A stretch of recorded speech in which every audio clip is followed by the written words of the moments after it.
Hello everyone. देखिए आज हम लोग यूपी पीसीएस प्रीलिम्स 2025 इसके लिए जो सीसेट की हमारी क्या प्लानिंग, क्या स्ट्रेटजी होनी चाहिए, हमें क्या अप्रोच रखनी चाहिए लास्ट के मंथ में, इसको हम लोग डिटेल में समझेंगे।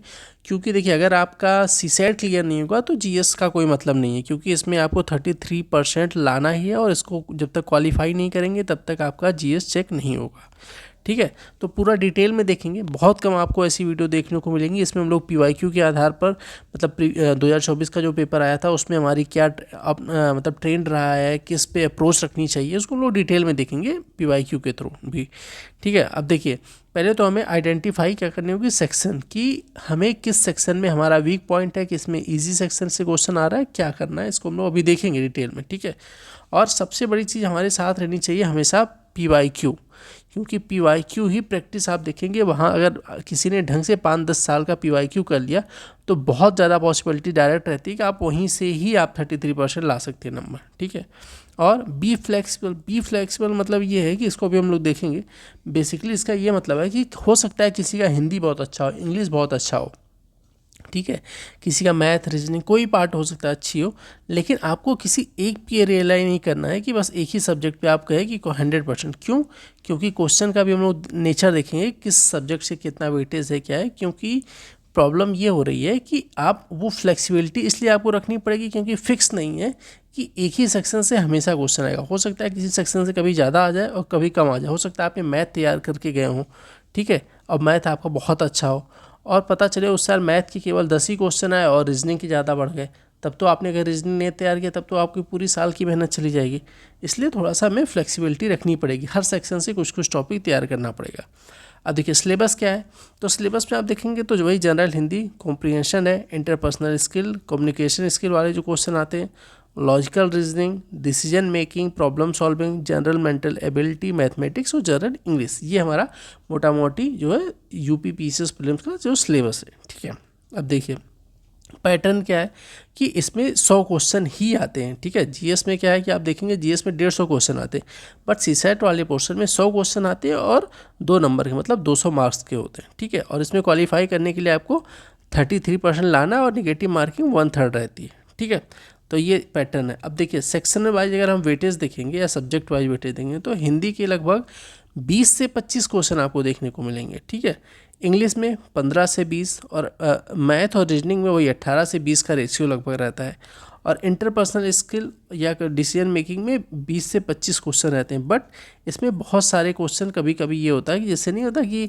लास्ट ईयर में भी आया था कि आपको अच्छा यहाँ पे आग लग गई तो क्या क्या करना है डिसीजन मेकिंग टाइप में, या फिर अगर आपके कर्मचारी परेशान कर रहे हैं तो क्या डिसीजन ले सकते हैं। तो ऐसे अगर टोटल काउंट किया जाएगा तो लगभग 30+ क्वेश्चन आ जाते हैं। ठीक है, तो ध्यान रखिएगा ये बहुत ही बड़ा हमारे पोर्शन है एक। अब देखिए सिंपल सी बात है, इसको छोड़िए कि कितना अटैम्प्ट करना है, बस हमें ये ध्यान रखनी है कि अगर मान लिया कि हमें हो सकता है कि 40 प्रश्न, बहुत लोग कहते हैं भाई 33% लाना तो 40 क्वेश्चन अटैम्प्ट कर लें, नहीं, इसमें ध्यान रखना है कि अगर आप एकदम बाउंड्री लाइन पे रहेंगे, ठीक है, क्योंकि यूपी पीसीएस का जो नेचर है इसमें क्या कर देते हैं कि लास्ट टाइम आंसर की जब ये जारी होती है तो कुछ क्वेश्चन डिलीट हो जाते हैं। जैसे आप देखेंगे हिंदी के कुछ हो सकता है कि 2 अर्थ निकलते हो सकता है चारों ऑप्शन में उसका सही अर्थ ना निकलता हो, तो हिंदी के क्वेश्चन हो गए, कुछ इंग्लिश में हो गए, कुछ मतलब रीजनिंग, इन सब में हो सकता है 2 आंसर, तो कुछ क्वेश्चन डिलीट हो जाते हैं। तो हमें इतना सेफ लेके चलना है कि हमें 50+ क्वेश्चन सही करने की कोशिश करनी है। क्यों सेफ लेके चलना है? क्योंकि अगर बाउंड्री पर रहेंगे ना तो हमेशा डाउट रहेगा कि ये क्वेश्चन डिलीट हो गया तो बाहर तो नहीं हो जाएंगे। इसमें प्रॉब्लम क्या होती, आप प्री दे के पेपर आए और जब मेंस होने वाला है, ठीक है, या फिर प्री के बाद जो रिजल्ट आता है लगभग 1 महीने का गैप रहता है, तो 1 महीने हमारा इसी डायलेमा में निकल जाएगा कि पेपर हो रहा है क्वालिफाई या नहीं। तो इसलिए श्योरिटी के लिए 50+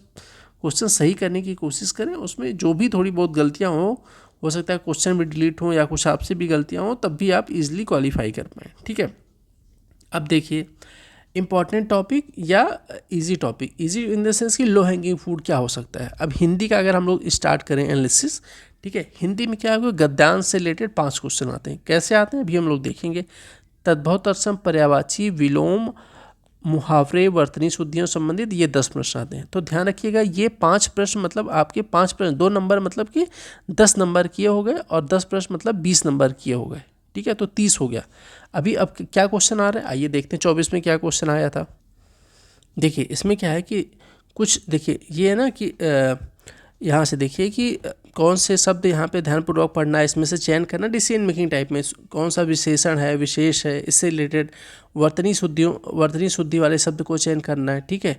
और इसमें देखेंगे कि और जो हम कह रहे थे ना पैराग्राफ से रिलेटेड आता है क्वेश्चन, तो ये देखिए एक गद्यांश है, बहुत ये सबसे इजी होता है, इसको तो आपको गलत नहीं करना है कि गद्यांश से रिलेटेड इसमें देखिए 14 सटा मतलब आपको 5 क्वेश्चन, बस एक आपको गद्यांश पढ़ना और इसी में से आपको 5 क्वेश्चन देने हैं आंसर, 5 क्वेश्चन के मतलब कि 5 क्वेश्चन मतलब 10 नंबर सीधे आपको यहीं से मिल जाएगा। पर्यायवाची कुछ शब्द आते हैं, मैच द फॉलोइंग के आएंगे कि इसको मिलाना है, बहुत लोगों ने आरोप भी दिया होगा तो उनका ये चीज़ें बहुत ईजी रहेंगी। अब देखिए कुछ मुहावरे लोकोक्तियाँ आती हैं, इससे आदमी पानी का देखिए बुलबुला है, ईजी से आते हैं ना, तबेले की बला बंदर के सिर, मतलब ऐसे आती हैं ईजी जिसको आप कर सकते हैं, ठीक है।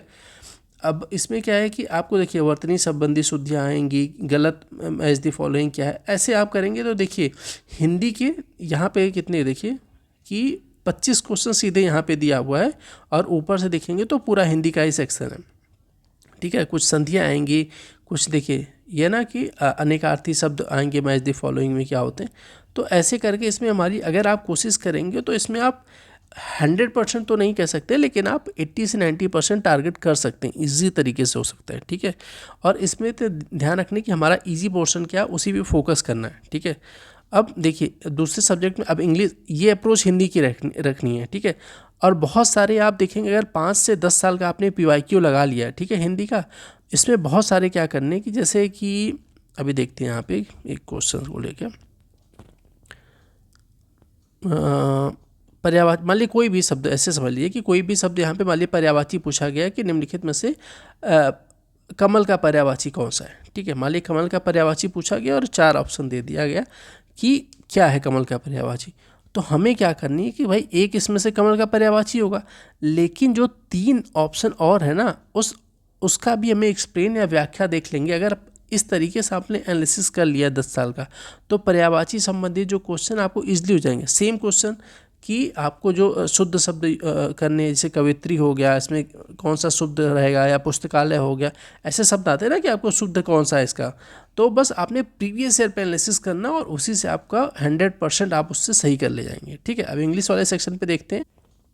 अब देखिए इंग्लिश वाले सेक्शन में देखेंगे तो इसमें भी एक रीडिंग कॉम्प्रिहेंशन आएगा। इसमें क्या करना है कि आपको एक रीडिंग कॉम्प्रिहेंशन रहेगा सेम हिंदी के गद्यांश की तरह, इसमें से आपको सीधे 5 क्वेश्चन देखने को मिलेगा, इसी में से आपको आंसर निकालना है, ठीक है। अब इसको कैसे तैयार करना है रीडिंग कॉम्प्रिहेंशन, इसके लिए हमें क्या करना है कि मतलब कहीं से भी नहीं, बस आपको क्यों स्टार्टिंग बताएगा ना PYQ अपने साथ रखिए, रीडिंग कॉम्प्रिहेंशन आपको अच्छे से थोड़ा सा पढ़ने की प्रैक्टिस कर लेनी है और पिछले 10 सालों में जितने भी PYQ आए हैं आप उस गद्यांश को या वो कॉम्प्रिहेंशन जो उसको पढ़िए आंसर दीजिए, बस इसी से आपका तैयार हो जाएगा। कुछ एक्टिव पैसिव आएंगे करने के लिए, डायरेक्ट इनडायरेक्ट आएंगे, और इसमें फिल इन द ब्लैंक्स के क्वेश्चन आते हैं, ठीक है। अब देखिए इसमें भी यही है कि एक पैराग्राफ आया हुआ है, ठीक है, इस पैराग्राफ से रिलेटेड आपको 5 क्वेश्चन सीधे नीचे देखने को मिल जाएंगे, तो बस इजी होता है, आपने थोड़ी सी प्रैक्टिस कर ली तो आप इजी कर पाएंगे।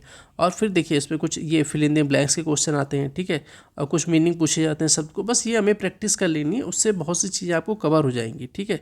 अब देखिए इसमें सीक्वेंस कभी कभी सीक्वेंस बैठाने क्या जाता है कि भाई कोई क्रिया हो रही है तो उसमें सीक्वेंस बैठाइए, तो ये वाली बहुत ही ईजी होता है, अगर आप टारगेट करेंगे तो ईजिली कर पाएंगे। अब देखिए यहाँ पे भी है, ये देखिए फिल इन दी ब्लैंक्स है, एक करेक्ट शब्द इसमें किससे कौन सा है, तो यही है। अब जैसे the art of beautiful hand writing, इसको क्या कहते हैं, कैलीग्राफी। ईजी क्वेश्चन ऐसे आते हैं कि भाई जो आपके मतलब बोलचाल भाषा इन सब में रहती, तो आप टारगेट करिए। हो सकता है किसी की हिंदी बहुत अच्छी है तो वो हिंदी बेस्ट कर ले, या इंग्लिश होगी किसी की अच्छी तो एक चीज़ मतलब 100% करने की कोशिश करें। तो छोटे छोटे जो सेक्शन है इस पर हमें टारगेट करना है, ठीक है। अब नेक्स्ट पे देखते हैं। अब देखिए इसमें एक बड़ा सेक्शन है मैथ और रीजनिंग का, ठीक है। अब मैथ और रीजनिंग में क्या करनी है कि रीजनिंग वाले सेक्शन से हम देख लेते हैं कि देखिए इसमें वो टॉपिक हम लोग डिस्कस करते हैं जिससे हर साल क्वेश्चन आते हैं, ठीक है। जैसे कैलेंडर हो गया, क्लॉक हो गया, कैलेंडर भी बहुत इजी आता है कि भाई 31 दिसंबर 2000 इतने को ये डेट था, तो अगले साल या अगले मंथ में कौन सा दिन होगा, या ऐसे करके, ठीक है। तो कैलेंडर, क्लॉक हो गया, नंबर सीरीज से related, missing number, blood relation, मतलब ये पूछते हैं ना कि उसने ये मतलब बताया कि ये इनके ये लगते हैं, ऐसे ब्लड रिलेशन वाले क्वेश्चन, कोडिंग डिकोडिंग से रिलेटेड क्वेश्चन आ जाते हैं। तो ऐसे जो इन सब सेक्शन से ना ईजी होते हैं, आपको थोड़ी सी प्रैक्टिस इसमें करनी पड़ेगी। और सबसे अच्छा है कि आप PYQ उठाइए, ठीक है, PYQ उठाइए, उससे कर डालिए। और सिंपल सी बात है कि अगर जैसे मैथ में भी अगर देखा जाए कि यही है, number system, percentage, LCM, SCM, last digit, profit loss, cube, cone, square, dice, इन सबसे रिलेटेड क्वेश्चन आते हैं ना। PYQ उठाइए, कर डालिए। हो सकता है कुछ सेक्शन में आपको डाउट आ रहा हो, सीधे आप यूट्यूब पे जाइए, उस एक एक सेक्शन की वीडियो देख के कवर करने की कोशिश करिए। इसमें हमारी कोशिश रहनी चाहिए कि हम यहाँ से 20 से 25 क्वेश्चन कम से कम निकाल लें। इससे क्या होगा ना कि आपको बहुत ईजी हो जाएगा और सेक्शन में, क्योंकि देखिए हमारा क्या टारगेट, एक पे नहीं फोकस ना, हर सब्जेक्ट से थोड़े थोड़े क्वेश्चन निकालने हैं। तो ईजिली हो सकता है किसी की रीजनिंग अच्छी हो तो वो एक ही सेक्शन से ज़्यादा क्वेश्चन निकाल सकता है। हम एवरेज की बात करें 20 से 25, मतलब हो सकता है कि जिसकी एवरेज हो, मतलब ठीक ठाक इसकी रीजनिंग भी हो जाए और मैथ भी हो जाए, तब 20 से 25 की बात कर रहे हैं। हो सकता है किसी की मैथ अच्छी हो, ठीक है, मैथ अच्छी होने से तो उसमें ज़्यादा आंसर वो सही कर पाएगा क्वेश्चन। किसी की रीजनिंग अच्छी होगी तो उस पर फोकस करके उसको और बेहतर करके आप वहाँ से ज़्यादा नंबर ले सकते हैं। तो इस हिसाब से आप अपने हिसाब से थोड़ा सा रेशियो देख लीजिएगा। हाँ, 20 से 25 क्वेश्चन यहाँ से निकालना है। और इसको भी अभी देख लेते हैं क्या पूछा जा रहा है। कुछ क्वेश्चन डायरेक्ट फार्मूला बेस पे आते हैं तो उसको नहीं छोड़ना। देखिए जैसे इसमें एक्स का मान निकालना है, इसे दे देंगे, ठीक है। अब यहाँ पे देखिए और देख लेते हैं क्या क्या पूछ रहे हैं कि अब ये देखिए कि ये टाइम एंड डिस्टेंस से रिलेटेड क्वेश्चन आ जाते हैं, ठीक है। जो डायरेक्ट कुछ क्वेश्चन फार्मूला पे आपको आंसर आ जाते हैं उसको नहीं छोड़ना है, ठीक है। अब देखिए इसमें क्या है कि एक ये मिसिंग नंबर्स रिलेटेड क्वेश्चन आ जाते हैं, ठीक है। इसमें भी आपको क्या करना है कि जो अगला पद क्या होगा, श्रृंखला वाले सीरीज वाले क्वेश्चन आ जाते हैं। तो इसमें ऐसे कि बहुत मतलब आप थोड़ा सा टारगेट करेंगे, देखेंगे तो ईजिली आप कर पाएंगे। अब इसमें देखिए कि वही है कि वो कोडिंग डिकोडिंग से रिलेटेड क्वेश्चन आता है, इसमें भी वही चीज़ें हैं कि अब इसमें देखिए कुछ क्वेश्चन इतने सिंपल आते हैं कि 4 ऑप्शन दे देंगे, इसमें से पूछेंगे डिफरेंट कौन सा है ना, 3 से अन्य भिन्न कौन सा है, मतलब कि चारों में से कौन सा भिन्न है। तो बस ऐसे आपको थोड़ा सा बस लॉजिकल चीज़ें सोचेंगे, रीजनिंग इसी से आप कर ले जाएंगे, क्योंकि कोडिंग डिकोडिंग ये सब बहुत ईजी आता है, या फिर मिसिंग नंबर निकालना, ठीक है। तो ऐसे हमें टारगेट करना पड़ेगा कहाँ पे क्या करना है। इसमें भी देखिए कि इसमें भी आप बहुत इजी तरीके से इसको कर पाएंगे कि बस थोड़ा सा जो सेक्शन आपको वीक है उसमें देख लेनी, यूट्यूब पे वीडियो प्रैक्टिस कर लेनी। इसमें भी देखिए XY का मान निकालना है सीधे, तो बस इस हिसाब से हमें फोकस करना है कि अब देखिए मैथ में जो कह रहे थे ना SCM LCM से निकालने से रिलेटेड क्वेश्चन आते हैं, तो हमें टफ वाला नहीं, इजी सेक्शन हम क्या कर पाते हैं। इसमें देखिए बहुलक माध्यिका से रिलेटेड क्वेश्चन आ जाते हैं, तो हमें किस पे हमें फोकस करके निकाल सकते हैं, ये आप थोड़ा सा अपने हिसाब से एनालिसिस करने की कोशिश करिए, ठीक है। अब देखिए दूसरे सेक्शन पे देखिए इसमें भी त्रिभुज कितनी है, वो काउंटिंग फिगर से रिलेटेड त्रिभुज की संख्या, और इसमें भी लुप्त संख्या मतलब मिसिंग नंबर कौन सा होगा। तो बस ये हमें फोकस करके CSAT में क्या है ना कि हमें बस टारगेट अपना क्लियर रखना है कि कहाँ पे करना है बस। अब देखिए इसमें एक बहुत बड़ा सेक्शन है इंटरपर्सनल स्किल और डिसीजन मेकिंग से रिलेटेड, ठीक है। इसमें आप देखेंगे कि 20 से 25 क्वेश्चन आते हैं, और कभी कभी अगर आप थोड़ा अच्छे से काउंट करेंगे तो जैसे मतलब आए अभी हम लोग ऊपर डिस्कस किया था ना कि यहाँ पे आग लग गई तो आप क्या डिसीजन लेंगे, या फिर कर्मचारी या बॉस से विवाद हो गया तो कैसे लेंगे। तो लगभग 30+ क्वेश्चन आने के चांसेस रहते हैं, ठीक है। इसमें कुछ थियरी से रिलेटेड क्वेश्चन आते हैं और बहुत सारे क्वेश्चन, बट अच्छे से आपने पढ़ना सीख लिया, शब्द उसके समझने सीख लिए, तो वहाँ से आप बहुत ईजिली कर पाएंगे, ठीक है। हमारी कोशिश है कि इससे रिलेटेड आपको एक वीडियो दिया जाए जिसमें मैक्सिमम क्वेश्चन आपको ये 30+ क्वेश्चन करने के लिए बहुत ईजी रहे। क्या हमें अप्रोच अपनानी चाहिए, उसमें कुछ जो इंपॉर्टेंट डिफिनीशन है उसको लेके, और उस आधार पे क्या क्वेश्चन पूछे गए, हमारी कोशिश है उस पर एक वीडियो जल्दी ही आपको मिलेगी, ठीक है। तो ये हमें फोकस करना है, क्योंकि इसमें देखिए ये बहुत ही बड़ा पोर्शन है, मतलब क्योंकि ध्यान रखिए ये क्वेश्चन है, मतलब अगर 25 क्वेश्चन आए तो सीधे 50 नंबर का ये हो गया, ठीक है। इसके बाद हिंदी हो गई आपकी, और हो सकता है कि इंग्लिश, किसी की बहुत अच्छी इंग्लिश।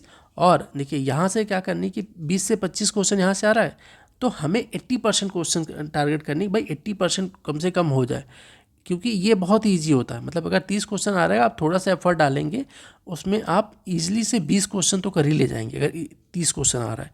और सबसे बड़ा स्रोत क्या है कि इसका, कि जो अभी हम लोग क्लास को ला रहे हैं उसको आप देखनी है, उसके बाद सीधे 10 साल की आपकी PYQ देखिए, और उस आधार पे उसके जो डिफिनीशन क्वेश्चन है उसको लगाइए, ठीक है। और क्या अप्रोच रखनी चाहिए, बस सब चीज़ में अप्रोच हमारी PYQ आधार बनाना है, ठीक है। क्योंकि देखिए इसमें क्या है ना कि बहुत इसमें भी कम्युनिकेशन स्किल या डिसीजन मेकिंग में बहुत सारे क्वेश्चन और थीम रिपीट ही होती हैं कि भाई क्या पूछा जा रहा है, ठीक है। जो थियरी वाला पोर्शन है अभी हम लोग कराएंगे इसको, कि इसमें मतलब कुछ ही थियरी है कि उसमें क्या पूछा जा रहा है, उससे रिलेटेड क्या क्वेश्चन, उसको हम डिटेल में देखेंगे। प्लस बहुत सारे जो है शब्दों की प्रैक्टिस करनी का, अच्छा कि कोई भी चीज़ है कि कैलीग्राफी, जैसे हम लोगों ने देखा ना कि कम्युनिकेशन में कि भाई अगर कोई डिसीजन लेना है तो हमें क्या अप्रोच रखनी है, ठीक है, डिसीजन लेते टाइम क्या अप्रोच रखी जाती है। प्लस अगर कोई भी मतलब आवाज़ से ऊपर से नीचे अगर कोई क्रिया हो रही है तो उसमें हमें जो है कि उसमें क्या कहते हैं, ठीक है। प्लस अगर कोई इस कम्युनिकेशन हो रहा है, क्योंकि देखिए कम्युनिकेशन इसलिए बहुत बड़ा पोर्शन है क्योंकि जिस पोस्ट की तैयारी कर रहे हैं उसमें कम्युनिकेशन बहुत मैटर करता है। कम्युनिकेशन और डिसीजन मेकिंग, क्योंकि पूरे ज़िले के अगर आपके ऊपर भार है तो डिसीजन आप कैसा लेते हैं वो पूरा एक ज़िले पे इफेक्ट डाल सकता है, ठीक है। तो इस हिसाब से इससे रिलेटेड अच्छे खासे क्वेश्चन आते हैं, तो इसको हमें प्रैक्टिस कर लेनी है। और क्या करना है कि PYQ लगाना, और जो सेक्शन हमें वीक लगता है जैसे मैथ रीजनिंग का, उस पर हमें एक छोटी छोटी वीडियो देख के उसको कवर करने की कोशिश करनी है, ठीक है। चलिए, अगर आपको और किसी सेक्शन पे जैसे इसकी आप और किसी भी इसकी, तो हम कोशिश कर रहे हैं कि जल्दी ही आपको वीडियो मिल जाए 2-4 दिन में।